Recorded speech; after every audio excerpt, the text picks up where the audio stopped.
দমিয়ে দেওয়া হয়েছিল, এবারেও কি তেমন কিছু হতে পারে? দমাতে পারবে না, কারণ এই জায়গাটা আমাদের পেটের রুজির উপরে চলে এসেছে, আমাদের মৃত্যুর সমতুল্য হয়ে উঠেছে।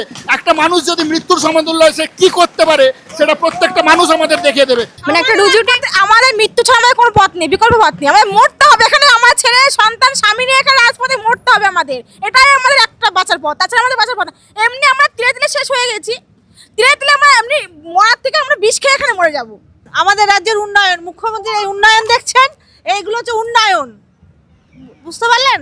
তার জন্য আমরা ভুক্তভোগী, এত উন্নয়ন যে আমাদের এই রাস্তায় আজকে বসে থাকতে হচ্ছে, এটাই হচ্ছে উন্নয়ন এই রাজ্যের। ইংরেজরা অনেক ভালো ছিল, আর এরা ইংরেজদের থেকেও খারাপ। শোষণ এমন ভাবেই করছে, শোষণ করে করে একদম শেষ পর্যায়ে নিয়ে গেছে।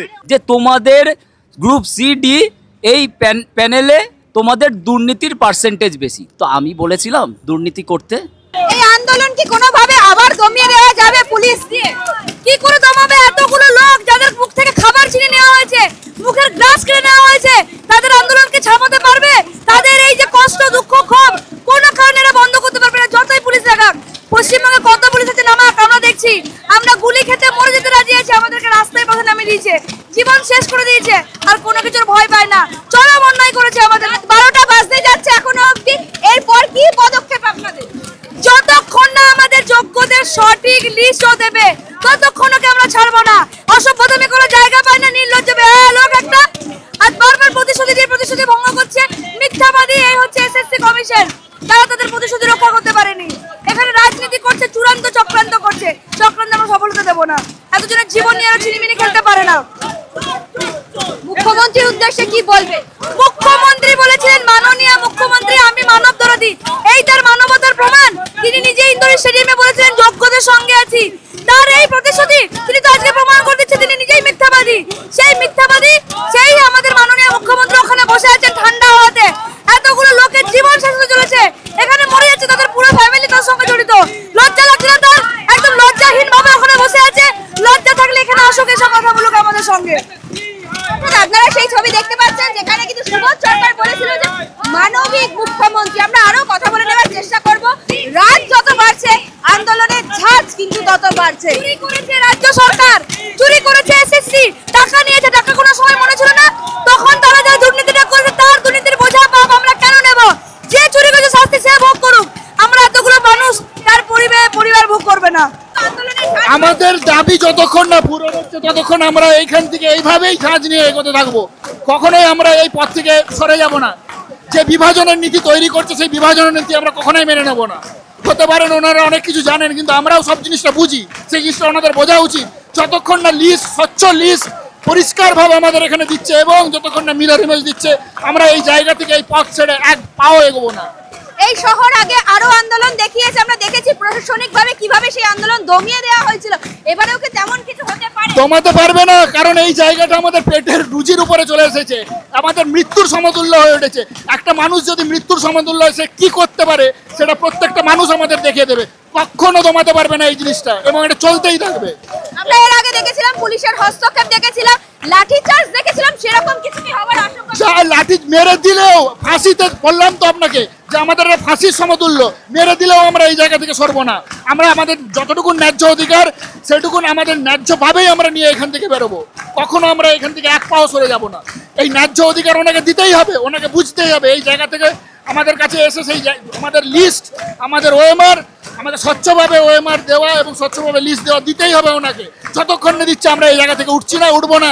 তাতে লাঠি দিক, কাঁদানে গ্যাস ছুটুক, যা খুশি করুক, আমরা এই জায়গা থেকে কখনো উঠবো না। আমি শুনছিলাম স্লোগানিং, তারপর ইএমআইয়ের কথা। আমি বলছি যে আজকে সকাল থেকে যে চিত্র দেখা যাচ্ছে, মুখ্যমন্ত্রী শালবনীতে যাচ্ছে, শিলান্যাস হচ্ছে, প্রচুর নাকি চাকরি আসছে পশ্চিমবঙ্গে, কিন্তু আপনাদের সাথে নেতাজি ইন্ডোরে গিয়ে কথা বলা হলো, তারপর চুপ, আবার এখানে অবস্থান বিক্ষোভ। মানে এই রাজ্যে হচ্ছেটা কি?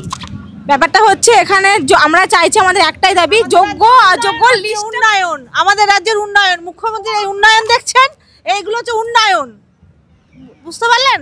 তার জন্য আমরা ভুক্তভোগী, এত উন্নয়ন যে আমাদের এই রাস্তায় আজকে বসে থাকতে হচ্ছে, এটাই হচ্ছে উন্নয়ন এই রাজ্যের। একটু আগে আপনারা সবাই আলোচনা করছিলেন ইএমআই নিয়ে, জীবন কিভাবে প্রত্যেকদিন এখন জীবন কিভাবে চলছে, মানে একটা রুজিটা, আমাদের মৃত্যু ছাড়া আমাদের কোনো পথ নেই, বিকল্প পথ নেই, আমাদের মরতে হবে এখানে, আমার ছেলে সন্তান স্বামী নিয়ে এখানে রাজপথে মরতে হবে আমাদের, এটাই আমাদের একটা বাঁচার পথ, তাছাড়া আমাদের বাঁচার পথ না। এমনি আমরা তিলে তিলে শেষ হয়ে গেছি, তিলে তিলে আমরা এমনি মরার থেকে আমরা বিষ খেয়ে এখানে মরে যাব, এখানেই মরে যাব, আর পুলিশের গুলি আর আমরা নিজে আত্মহত্যা করে মরবো, তবেই তবেই সরকারের কি হবে, শান্তি হবে। এর থেকে ইংরেজরা অনেক ভালো ছিল, আর এরা ইংরেজদের থেকেও খারাপ। শোষণ এমন ভাবেই করছে, শোষণ করে করে একদম শেষ পর্যায়ে নিয়ে গেছে। মুখ্যমন্ত্রী একটা মহিলা মানুষ, মা বলা হয়, যাতে মহিলাদের মা বলে, মা দুর্গা বলে আমরা যাকে সম্মান করি, সে মা দুর্গার ভূমিকা থেকে কি থাকবে? সন্তানদের প্রোটেকশন করা। এখানে সন্তানদের প্রোটেকশন ছিন্ন বিচ্ছিন্ন করে দিচ্ছে। আমাদের দুদিন আগে ডেকে বলছে ওই মাসে পাবলিশ করব, আজকে আমাদের এখানে ডাকলো যে আমাদের ফাইলটা করবে, মিসপাই ফাইলটা যে এমআই ফাইলটা করেছে সেটা নন টিচিংদের করবে, তার জন্য আমাদের ডাকালো, মিটিংয়ে গিয়েছে। আজকে এসএসসি ভবনে এখানে বলছে যে পাবলিশ করব না। টিচারদের ক্ষেত্রে কি হয়েছে? ফার্স্ট সেকেন্ড থার্ড, ঠিক আছে, সম্পূর্ণ ফার্স্ট সেকেন্ড থার্ড সেটা হচ্ছে ফ্রেশ রিক্রুটমেন্ট হয়েছিল, তারপরে যেটা হয়েছিল সেটা এক্সপায়ার ডেট, ঠিক আছে, কিন্তু সেটা কোর্টের অর্ডার অনুপাতেই হয়েছিল, যে কোর্ট থেকে অর্ডার এনেই সেটা রিক্রুট করা হয়েছিল, কোর্টের অনুমতি ছিল 8 কাউন্সিলিং পর্যন্ত, সেটা বৈধ যেহেতু কোর্টের পারমিশন ছিল। এখন বলছে যে ওইগুলো টেন্টেড, তারা কি করছে, দলগুলো ভাগ করে ডিভাইড করে দিচ্ছে, ঠিক আছে, যাতে ছত্রভঙ্গ হয়ে যায়, আমাদের ভাগ করে দিচ্ছে। আমরা সবাই non teaching staff group C এবং গ্রুপ ডি, আমাদের সার্ভিস আমরা যেটা করি সবাই কাছে জিজ্ঞেস করে নিন, আমরা 150 কিলোমিটার 200 কিলোমিটার দূরে সমস্ত সরকারি সুযোগ সুবিধা, সরকারি প্রকল্প রূপায়ণ আমরা করি, স্কুলের অ্যাডমিনিস্ট্রেশন আমরা চালাই। কিন্তু আজকে বলা হচ্ছে যে তোমাদের গ্রুপ সি ডি এই প্যানেলে তোমাদের দুর্নীতির পার্সেন্টেজ বেশি। তো আমি বলেছিলাম দুর্নীতি করতে, কেউ তো বলেনি, তাহলে আপনি করলেন দুর্নীতি, তার সাজায় আমার চাকরি গেল সুপ্রিম কোর্টে, আর আমার এখন অন্য সংস্থান নেই, আমি বসে রয়েছি ফুটপাতে। কিন্তু মুখ্যমন্ত্রী নেতাজি ইন্ডোরে বড় বড় করে বলেছিলেন যে আমি কারোর চাকরি খাইনি। কোনটা মুখ আর কোনটা মুখোশ সেইটা আমরা বুঝতে পারছি না, এত দ্বিচারিতা আমরা আর সহ্য করতে পারছি না।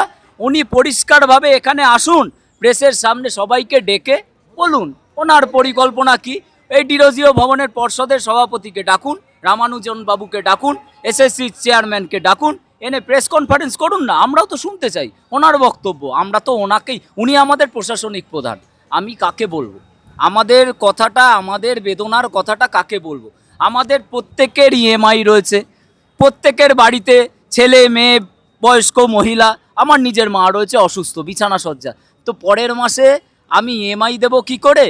আর মাকেই বা সেবা করব কি করে? না ওষুধপত্র আনবো কি করে? কিভাবে কি হবে? এর সলিউশন উনি দিন, কোনো টেম্পোরারি পোস্ট না, পার্মানেন্ট পোস্টে কিভাবে ওনারা সেই জায়গায় আমাদের আনবেন সেই ব্যবস্থা করবেন, এবং যে স্কুলে আমরা এখন বহাল আছি সেখানে রিপ্যানেলের মাধ্যমে আমাদের সেই স্কুলে বহাল রাখার ব্যবস্থা করুন। দুবার তো বৈঠক হলো মুখ্যমন্ত্রীর সঙ্গে এবং একবার শিক্ষামন্ত্রীর সঙ্গে বৈঠক হলো, তারপরেও তো জোট কাটলো না, এখনো রাজ্য সরকারের ওপর ভরসা রাখছেন? কোনো ভরসা নেই আমাদের রাজ্য সরকারের উপর কোনো ভরসা নেই। আমরা আইনি প্রসেসে আমরা চলছি, ওনারা ডকুমেন্টস দিন আমায়, আমাদের উকিল রয়েছে সুপ্রিম কোর্টে, আমরা নিজেদের ব্যবস্থা নিজেরাই করে নেব, ওনাকে ব্যবস্থা করতে হবে না।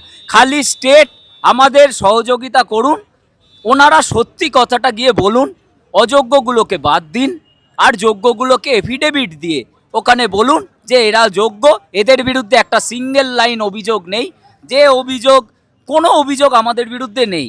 সিবিআই থেকে শুরু করে ভারতের সর্বোচ্চ তদন্তকারী সংস্থা তারা তদন্ত করেছে, তো সেই রিপোর্টের মান্যতায় আমার তো এখানেই রয়েছে, তা আরটিআই করে আপনারাই বার করে নিন।